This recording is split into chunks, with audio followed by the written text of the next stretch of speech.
Sabahınız xeyir, hörmətli izləyicilər. Amerika Birləşmiş Ştatları və Çin arasında uzun sürən ticarət müharibəsindən sonra nəhayət iki ölkənin nümayəndələri Cenevrədə, İsveçrədə başlayan danışıqların nəticəsi olaraq ortaq məxrəcə gələ bildilər və iki ölkə arasında aparılan danışıqların nəticəsi olaraq tərəflər razılığa gəldilər ki, hər iki tərəf tətbiq etdikləri rüsumları azaldacaqlar. Belə ki, Birləşmiş Ştatlar Çindən gələn məhsullara tarifləri 145%-dən 30%-ə endirəcək. Çin isə öz növbəsində Birləşmiş Ştatlara tətbiq etdiyi 125%lik tarifləri 10%-ə qədər endirəcək. Proses 90 gün ərzində davam eləyəcək və bu 90 gün ərzində və bundan sonraki prosesdə hansı nəticələr əldə olunacaqsa, bu da təbii ki, danışıqlar mövzusudur. Bu da təbii ki, son dövrlərdə beynəlxalq ticarətdə əldə olunan mühüm addımlardan, mühüm qərarlardan biri kimi hesab olunur. Çünki davam edən ticarət müharibəsi istər dünya iqtisadiyyatına, istər Çin, istərsə də Birləşmiş Ştatlar iqtisadiyyatına zərər verirdi. Təbii ki, tariflərin azaldılması həm iki ölkə arasında, həm də dünya ticarət sahəsində artımın müşahidə eləyəcəyik biz bu qərardan sonra. Bu öz yerində, amma bu məsələdə maraq doğuran daha bir məqam isə Birləşmiş Ştatların mövqeyidir, daha dəqiq desək Donald Trump'ın mövqeyidir. Çünki hələ danışıqlar baş tutmamışdan əvvəl, daha dəqiq desəm mayın 7-sində jurnalistlər Donald Trump'a sual ünvanlamışdılar ki, rəsmi Pekinlə danışıqlar aparmaq üçün, ümumiyyətlə Çini masa arxasına oturtmaq üçün Vaşinqton tarifləri azaltmağa hazırdırmı? Donald Trump bu cavaba qətiyyətlə xeyr cavabı vermişdi. Mayın 8-də, yəni bir gün sonra yenidən Donald Trump'a bu sual ünvanlandı ki, həftə sonu ölkələr arasında baş tutacaq danışıqlar müsbət şəraitdə keçərsə, Amerika Birləşmiş Ştatları Çinə tətbiq etdiyi tarifləri azaltmağa hazırdırmı? Donald Trump müsbət cavab vermədi, mənfi də cavab vermədi, ola bilər cavabı verdi və biz ötən gün gördük ki, Vaşinqton 145%-dən 30%-ə qədər endirdi bu tarifləri. Bəs bu proses ümumiyyətlə necə baş verdi və niyə baş verdi? Əsas maraq doğuran və sual doğuran məsələ budur. Bunu da təbii ki, danışıqları aparan nümayəndələr daha yaxşı bilirlər. Elə gəlin indi onları izləyək. Hər iki nümayəndə heyətinin həftə sonu əldə etdiyi konsensus ondan ibarətdir ki, heç bir tərəf münasibətlərin pozulmasını istəmir. Bu çox yüksək tariflər əslində embargo ilə eyni səviyyədə idi. Biz daha balanslı ticarət münasibətlərini istəyirik və düşünürəm ki, hər iki tərəf bu məqsədə nail olmağa sadiqdir.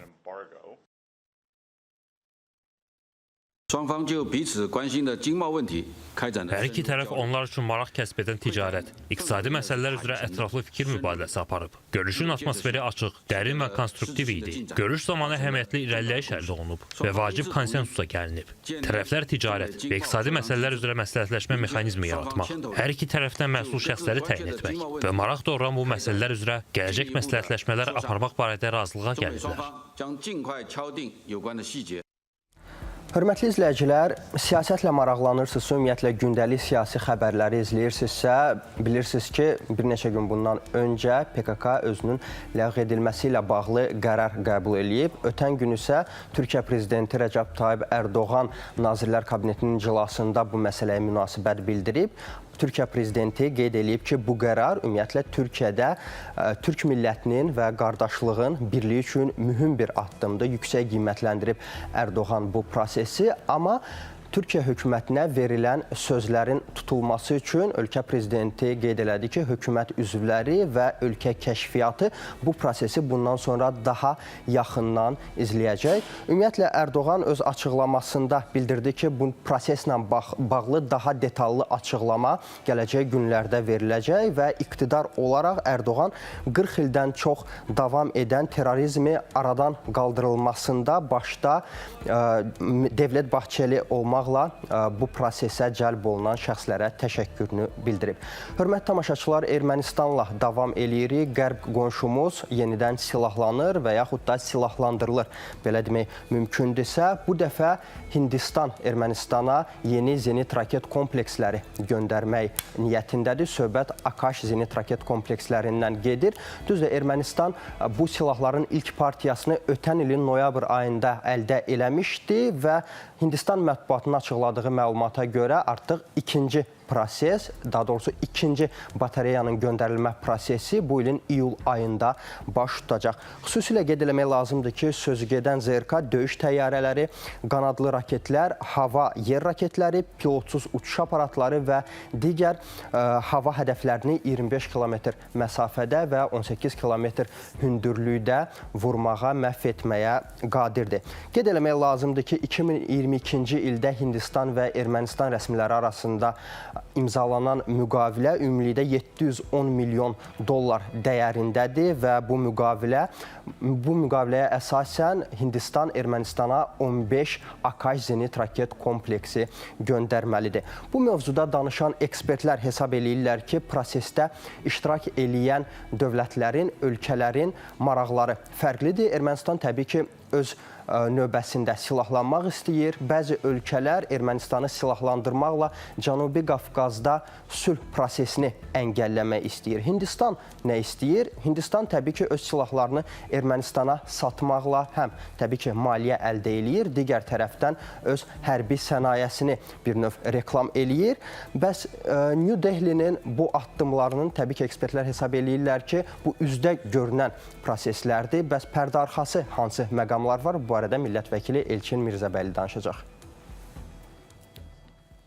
Hindistanın Çinlə apardığı rəqabət və eyni zamanda regionda gerçəkləşməsi nəzərdə tutulan bir sıra nəqliyyat layihələri, o cümlədən artıq mövcud olan nəqliyyat layihələri indiki şəraitdə Hindistanın maraqlarına xidmət etmir. Və bu kontekstdə biz iddialarından böyük görünmək istəyən, imkanlarından daha böyük görünmək istəyən bu dövlətin fərqli istiqamətlərdə özünün geosiyasi maraqlarının yerinə yetirilməsi, icra edilməsi istiqamətində addımlar attığını şahid olub.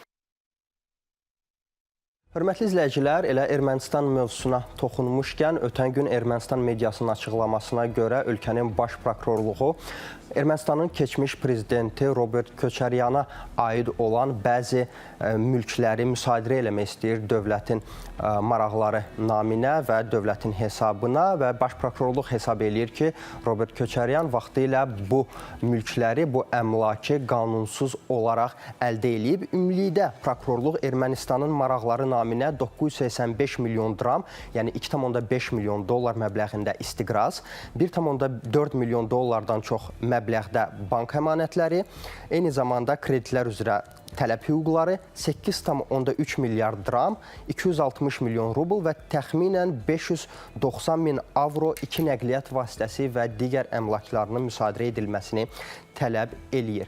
Hörmətli izləyicilər, istəyirəm Rusiya-Ukrayna müharibəsi ilə davam eləyim. Məlum məsələdir ki, Rusiya-Ukrayna müharibəsində diplomatik təmasların nəticəsi olaraq Ukrayna prezidenti Vladimir Zelenski Rusiya prezidenti Vladimir Putinin təklifi ilə Türkiyədə, İstanbul şəhərində görüşlərin keçirilməsinə razılıq verib və Zelenskinin bir neçə gün bundan öncə açıqlamasına görə şəxsən orada iştirak eləyəcək və təbii ki, bu prosesdə şəxsən Vladimir Putinlə görüşmək istəyir Zelenski, lakin Vladimir Putin bu təklifə hələ ki cavab verməyib və hələ ki bilinmir birbaşa danışıqlar baş tutacaq Zelenski və Putin arasında yoxsa yox. Bu səbəbdən çoxsaylı həll olunmamış məsələlər var və qarşılıqlı etimadsızlıq məsələsi təbii ki, sülhün əldə olunma prosesini ləngidir və hələ də sülh prosesinin perspektivlərini kövrək olaraq saxlayır. Zelenski Avropa liderləri ilə birlikdə təbii ki, istəyirdi ki, 12 may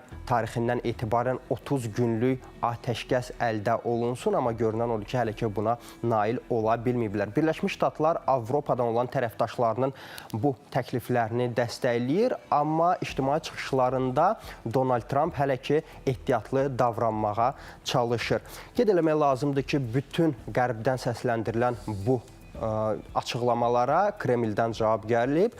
Ölkənin prezidenti Vladimir Putinin mətbuat katibi Dmitri Peskov açıqlamasında bildirib ki, Rusiya ilə ultimatum dilində danışmaq lazım deyil və Kreml ilə belə danışmaq heç bir fayda gətirməyəcək. Qeyd eləmək lazımdır ki, mayın 15-də planlaşdırılan danışıqlarda, yəni söhbət İstanbul danışıqlarından gedir. Birləşmiş Ştatlar prezidenti Donald Trump iştirak eləmək istəyir. Təbii ki, bu da təəccüblü olmamalıdır. Çünki Vladimir Putinin birdən-birə İstanbulda danışıqlar keçirək təklifindən sonra əgər bu proses məhz Türkiyənin vasitəçiliyi ilə baş tutacaqsa, bu da təbii ki, ondan xəbər verəcək ki, Donald Trumpın bu aylar ərzində Rusiya-Ukrayna müharibəsini həll etmək istiqamətində göstərdiyi səylər puça çıxacaq. Bu səbəbdən yəqin ki, bu səyləri əldən buraxmaq istəmir Donald Trump və istisna eləməyib ki, bu danışıqlarda iştirak eləyəcək. Təbii ki, Zelenski də bu fikri müsbət adlandırıb və istəyir ki, Donald Trump bu danışıqlarda da iştirak eləsin. Hörmətli izləyicilər, danışıqlarda hansı məqamlar ümumiyyətlə müzakirə olunacaq? Atəşkəs, uzun müddətli atəşkəs əldə oluna biləcəkmi? Təbii ki, biz bunu daha yaxşı yaxın günlərdə biləcəyik. Siz isə bu prosesdən məlumatlı olmaq üçün siyasi icmalımızı izləməyi unutmayın. Sağ olun, salamat qalın.